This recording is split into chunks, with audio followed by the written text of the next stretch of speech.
can play every part right and still feel miscast. That's the sting of being the outsider. Not because you failed, not because you didn't try hard enough, but because even when you deliver the lines perfectly, the role doesn't belong to you. You follow the script laid out, you tick the boxes, you smile at the right cues, and still, somewhere deep down, you know, this isn't me. The stage is full, the play continues, the audience claps. But you leave the performance feeling like a ghost in someone else's story. I have felt this ache since the day I stepped into new rooms trying to belong. The ache is sharper when everyone else seems at ease, laughing easily, sliding into roles that fit them as naturally as breath. You watch them, you admire them, you even envy them. And then you turn inward and realize you're only performing, camouflaging, adjusting yourself so you don't stand out too much. The applause you receive feels hollow because it was never for you. It was for the mask. Stephen once admitted, "I give everything, I sacrifice more than they know. But because it doesn't look like what the culture expects, it's invisible."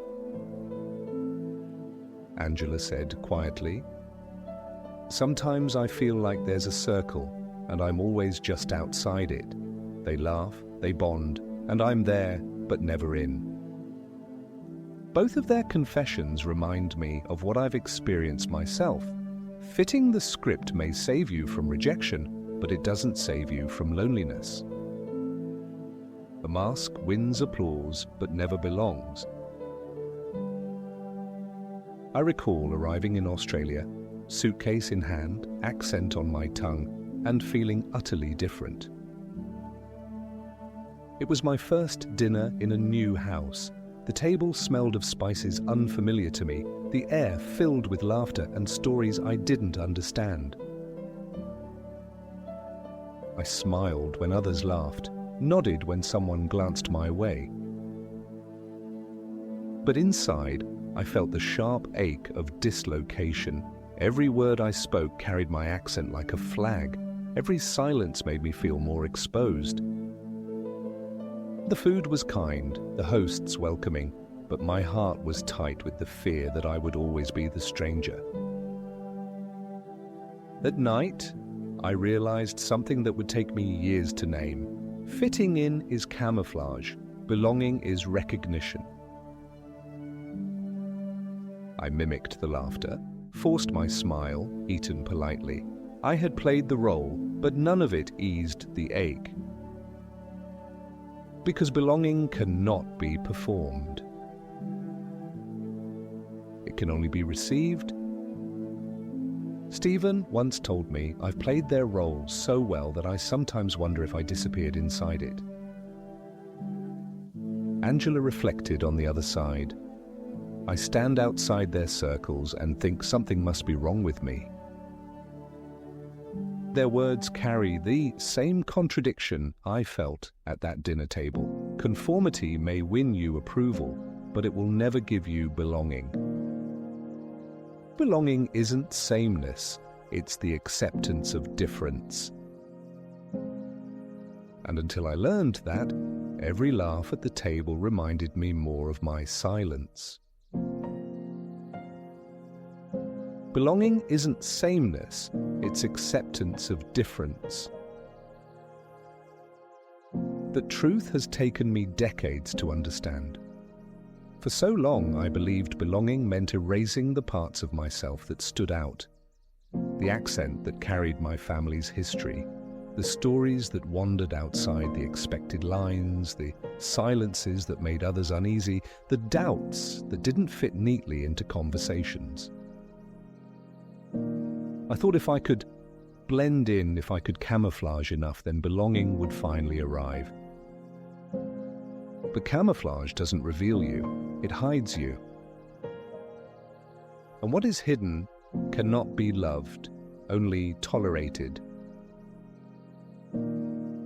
I once came across the line, "The role you play can hide the life you're meant to live."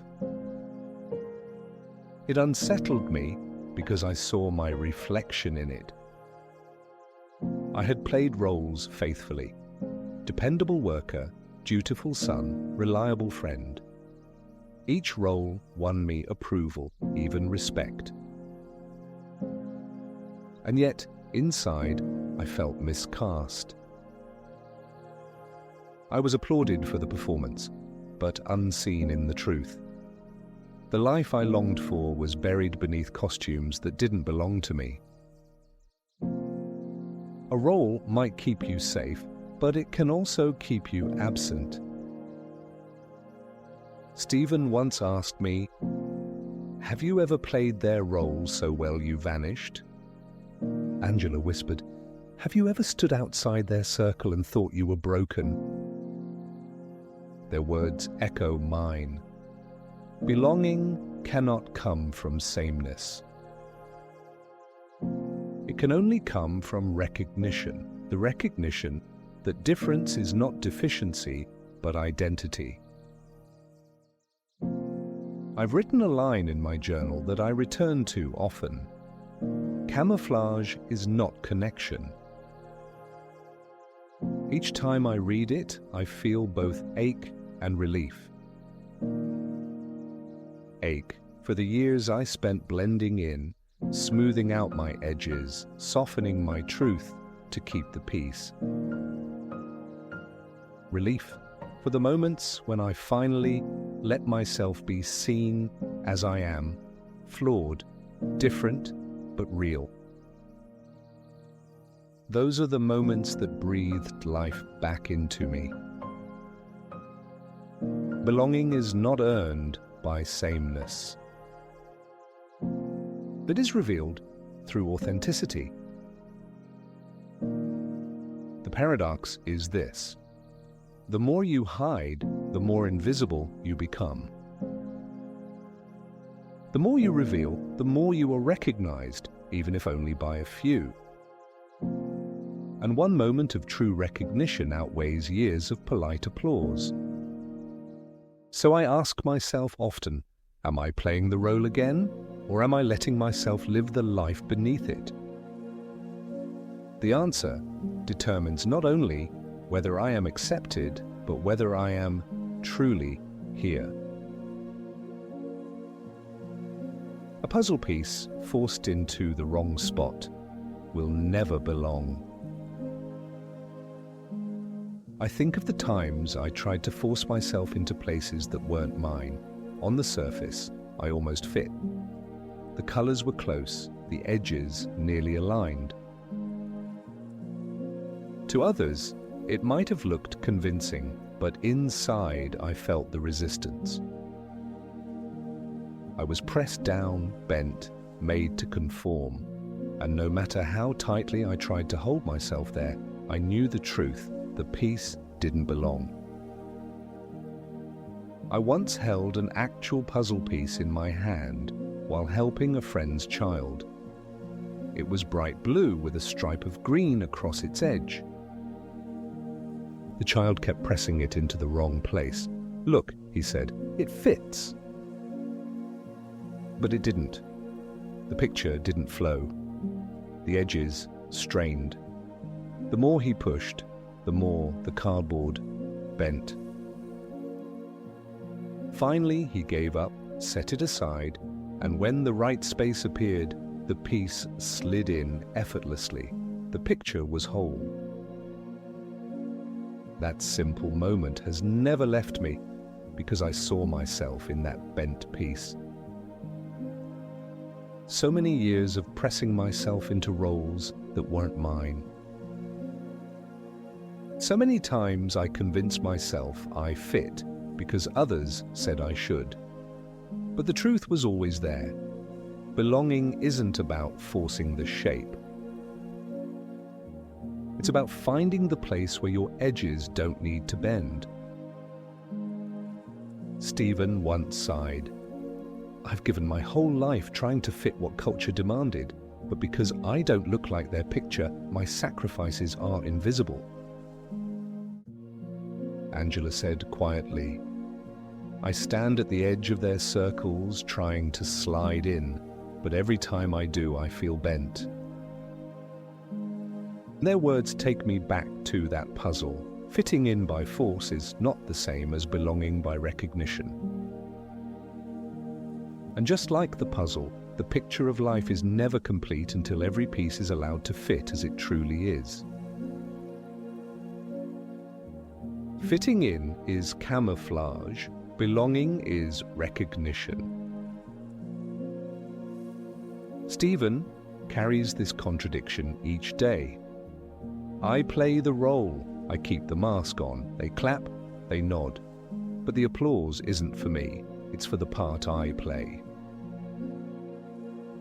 Angela mirrors it with her own ache. I try to step in, to smile, to keep up. But I always feel like I'm pretending, like they wouldn't want me if they saw the real me. Their voices remind me of the same truth I have circled again and again. Approval for the mask is not belonging to the self. The detour isn't about tearing up every script or abandoning every community. It's about refusing to disappear inside them. Belonging doesn't come from sameness. It comes from authenticity. I've written in my journal, you don't need their map. The step you take is the map. You don't need their script. The life you live is the script. Each time I return to those words, I feel a breath of relief. Because it means I no longer have to contort myself into someone else's picture. My belonging comes not from playing their part, but from daring to play my own. So I ask myself often, am I camouflaging again? Or am I letting myself be seen? And if the applause fades when the mask comes off, maybe it wasn't belonging at all. You don't need to fit the script. The script needs to fit you. That thought steadies me tonight as I sit in the quiet. I think of arriving in Australia, accent heavy, silence louder, realizing how foreign I felt at that first dinner table. I think of the puzzle piece bent and pressed where it didn't belong. I think of Stephen, whose sacrifices vanish because he doesn't match cultural ideals, and Angela, excluded because she refuses roles that never fit her. Their voices and mine remind me of this truth. Masks can win applause, but never belonging. Belonging has never come from playing a part. I used to believe if I performed well enough, spoke carefully enough, dressed convincingly enough, I would finally be welcomed. But camouflage is not connection. Hiding to be accepted is not the same as being loved. The applause you win for disappearing into sameness cannot replace the recognition you long for when you dare to stand as yourself. The ache of being miscast still returns. There are mornings when the script is handed back to me. The expectations, the roles, the lines I'm supposed to recite without question. There are afternoons when I feel like the outsider, watching others blend easily into patterns that never quite fit me. There are evenings when belonging seems like it will only come if I bend myself smaller, quieter, more like them. That ache is real. But when it rises, I pause. I remind myself, sameness is not the requirement. Authenticity is. I think of the puzzle piece forced into the wrong spot, close enough to almost fit, but never quite at home. From a distance, it may look like it belongs, but inside, it strains, it presses, it breaks the picture. Belonging is not achieved by squeezing yourself into the wrong space. It is revealed when the piece finds its true place, even if the edges are different. The road bends ahead, uncertain as always, but I no longer mistake uncertainty for exile. I cannot see the stage that waits, but maybe that's the point. I was never meant to perform in their script. I was meant to write my own.